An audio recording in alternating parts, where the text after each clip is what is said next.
नमस्कार। मैं हूं मनोहर मनोज, पुनः कार्यक्रम सत्य असत्य और अर्धसत्य में।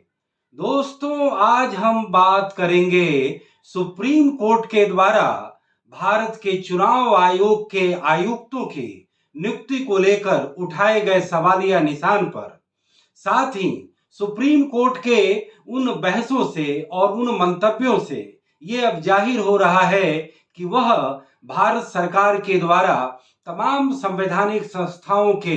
पदाधिकारियों और उनके अध्यक्षों की नियुक्तियों में की जा रही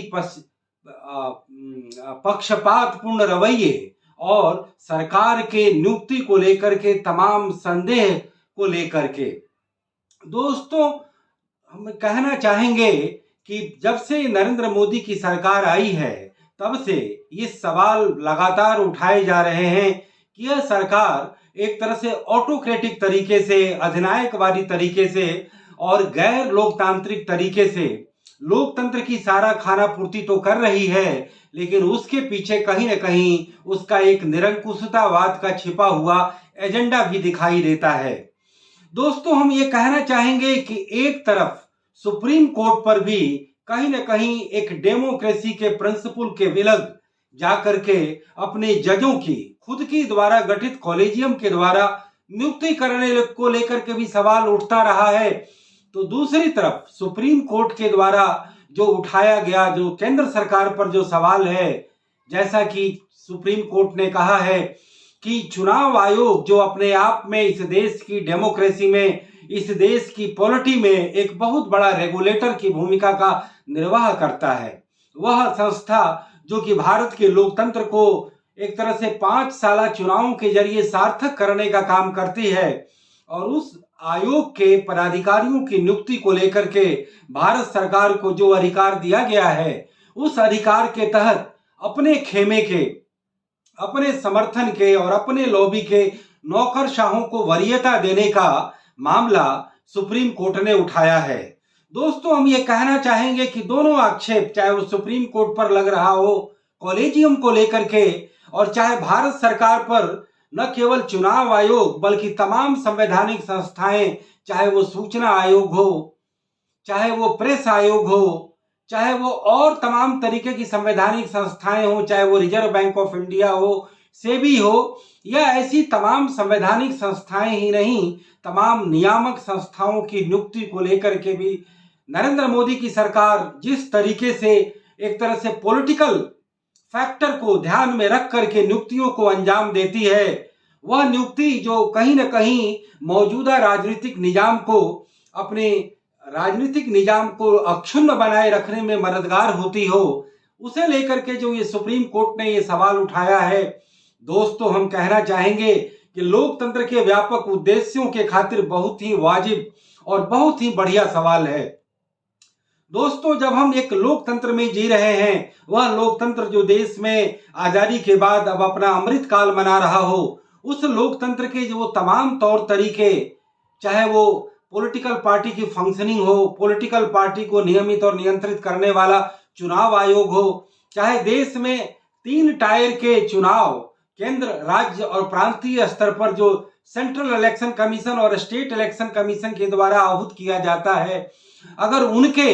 कार्य पद्धति में, उनके नियुक्ति के तौर तरीके में अगर पूरी पारदर्शिता और पूरी प्रामाणिकता का अगर इस्तेमाल नहीं किया जाता है, तो लोकतंत्र के सामने कई सारे सवालिया निशान उठते हैं। दोस्तों, हम कहना चाहेंगे कि भारत का लोकतंत्र भले अब नया नहीं रह गया हो, शिशु नहीं रह गया हो, अब वो परिपक्वता की ओर जा रहा हो, तमाम चुनाव सुधारों को भी अंजाम दिया गया हो, लेकिन आज भी हमारा ये डेमोक्रेसी पॉलिटिकल पार्टी के मठाधीशों के द्वारा चालित लोकतंत्र है। वह पॉलिटिकल पार्टी जो कहीं न कहीं डायनेस्टी से, कहीं न कहीं गुटों से, कहीं न कहीं पहचान के कारकों से, कहीं न कहीं उसमें एक खास लोगों के वर्चस्व से और कुल मिलाकर के एक मठाधीशी तरीके से जो चालित होती हैं, उस पॉलिटिकल पार्टी के विद इन द टेरिटरी अगर रेगुलेशन का काम किया जाए तो वह भारत के लोकतंत्र को मजबूती देने का ही काम करेगा। दोस्तों, इससे पहले भी सूचना के अधिकार कानून को राजनीतिक दलों को भी उसके दायरे में रखने को लेकर के सुप्रीम कोर्ट ने फैसला दिया लेकिन विधायिका ने 2012-13 में जब मनमोहन सिंह की सरकार थी, उस कानून को पलटकर एक नया कानून बनाया और उसके तहत राजनीतिक दलों को सूचना आयोग और सूचना कानून के दायरे से अलग कर दिया गया। कहीं न कहीं यह लोकतंत्र पर भी कुठाराघात था, क्योंकि हम मानते हैं कि राजनीतिक दलों द्वारा चालित यह लोकतंत्र एक बहुत बड़ी पब्लिक प्रॉपर्टी भी है और कहीं न कहीं एक पब्लिक डोमेन का फील्ड है, वो प्राइवेट डोमेन नहीं है। राजनीतिक दलों द्वारा किस तरीके से चंदे लिए जाते हैं, किस तरीके से चुनाव में टिकटों का वितरण किया जाता है, कौन से यार्डस्टिक बनाए जाते हैं, इन सारे मामलों पर कहीं न कहीं एक भारत में नियामक आयोग होना चाहिए और हमें इस मामले में यदि कोई नियामक आयोग दिखाई देता है तो वो चुनाव आयोग ही दिखाई देता है। और ऐसे में अगर सुप्रीम कोर्ट चुनाव आयोग के आयुक्तों को लेकर के अगर कहीं न कहीं संदेह प्रकट करता है, कहीं न कहीं अपने सवाल उठाता है, तो वो बेहद जायज है। और हम ये कहना चाहेंगे, इस सवाल के बाद भारत सरकार के एजी और भारत सरकार के न्यायविद कहीं न कहीं एक तरह से सत्ते में आ गए हैं और वो ये कह रहे हैं कि यह चुनाव आयोग जो है वह सुप्रीम कोर्ट की और न्यायपालिका की टेरिटरी में आने वाला चीज नहीं है। लेकिन हम कहना चाहेंगे कि न्यायपालिका यदि यह संविधान का संरक्षक है, लोकतंत्र का कहीं न कहीं एक तरह से वो गारंटी देने वाला एक ऑर्गन है, चेक एंड बैलेंस करने वाला यदि वो सिस्टम है, तो हमें न्यायपालिका के इस सवाल को बेहद गंभीरता से लेना चाहिए। लेकिन दोस्तों, आज हम इस कार्यक्रम में जिसे लेकर के मैं पहले भी अपने विगत के कई कार्यक्रमों में अपने फंडामेंटल पॉलिटिकल रिफॉर्म को लेकर के अपनी बातें उठाता रहा हूं, उसके तहत न केवल संवैधानिक संस्थाओं बल्कि भारत सरकार की तमाम नियामक संस्थाएं जो रेगुलेशन देने का काम करती हैं, कई ऐसे सेक्टर हैं जहां पर कि प्राइवेट सेक्टर काम कर रहे हैं, कई ऐसे सेक्टर हैं जहां केवल पब्लिक सेक्टर काम कर रहे हैं और दोनों की अलग अलग टेरिटरी में मोनोपोली कहीं न कहीं जनता और कंज्यूमर के हित में नहीं होती। ऐसे में पब्लिक सेक्टर और प्राइवेट सेक्टर के बीच साझेदारी हो और जनता का ज्यादा हितैषी हो, इसको लेकर के कई नियामक संस्थाएं बनाई गई हैं, जैसे कि TRAI उसमें एक महत्वपूर्ण नाम दिखाई देता है, जैसे कि बिजली प्राधिकरण केंद्र के स्तर पर और राज्य के स्तर पर भी एक महत्वपूर्ण नियामक प्राधिकरण के रूप में दिखाई देता है। उसी तरीके से रिजर्व बैंक ऑफ इंडिया से भी ये भी एक कहीं ना कहीं एक रेगुलेटरी अथॉरिटी है, ब्रॉडकास्टिंग अथॉरिटी बनी हुई है। इस तरीके से हमें कई ऐसे सेक्टर हैं जहां पर हमें और नियामक प्राधिकरण एक तो बनाने की जरूरत है और दूसरा उन नियामक प्राधिकरणों के सदस्यों और उसके अध्यक्षों की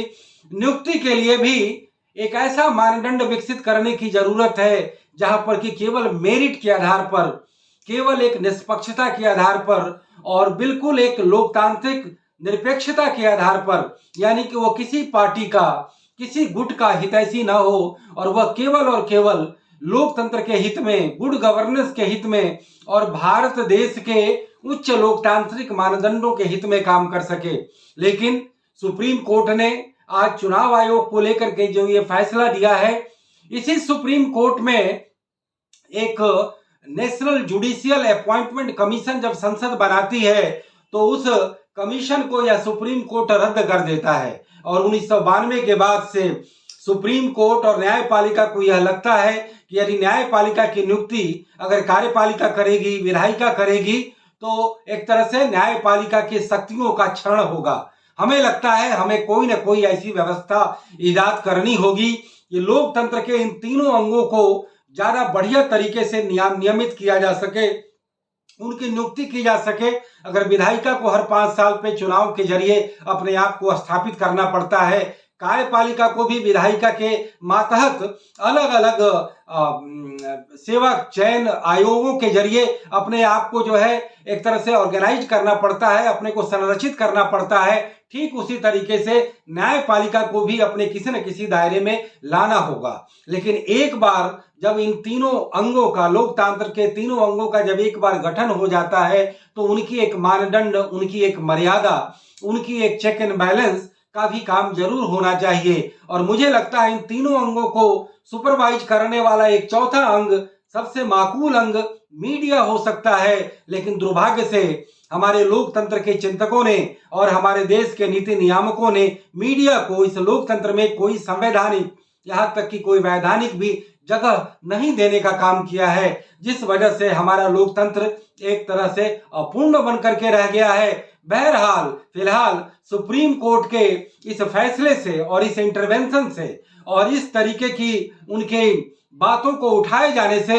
भारत में लोकतंत्र का एक बेहद बड़ा सवाल, एक बेहद वाजिब सवाल फिर से चर्चा के घेरे में आया है। और वह आयोग जो लगातार टीएन शेषन के चुनाव आयुक्त बनने के बाद लगातार अपनी ऑटोनॉमी और अपने इंपावरमेंट का इस्तेमाल करके और अपनी अथॉरिटी का इस्तेमाल करके भारत में तमाम लोकतांत्रिक और चुनावी सुधारों को अंजाम दे रहा था, आज वह आयोग कहीं न कहीं केंद्र सरकार की एक कठपुतली के रूप में दिखाई दे रहा है। और ऐसे में सुप्रीम कोर्ट के द्वारा उठाया गया यह सवाल बेहद माकूल है, बेहद जरूरी है और हम उम्मीद करते हैं कि जल्द ही जल्द भारत में एक ऐसा निजाम बनेगा जिसमें तमाम बड़े संवैधानिक, वैधानिक और नियामक आयोगों के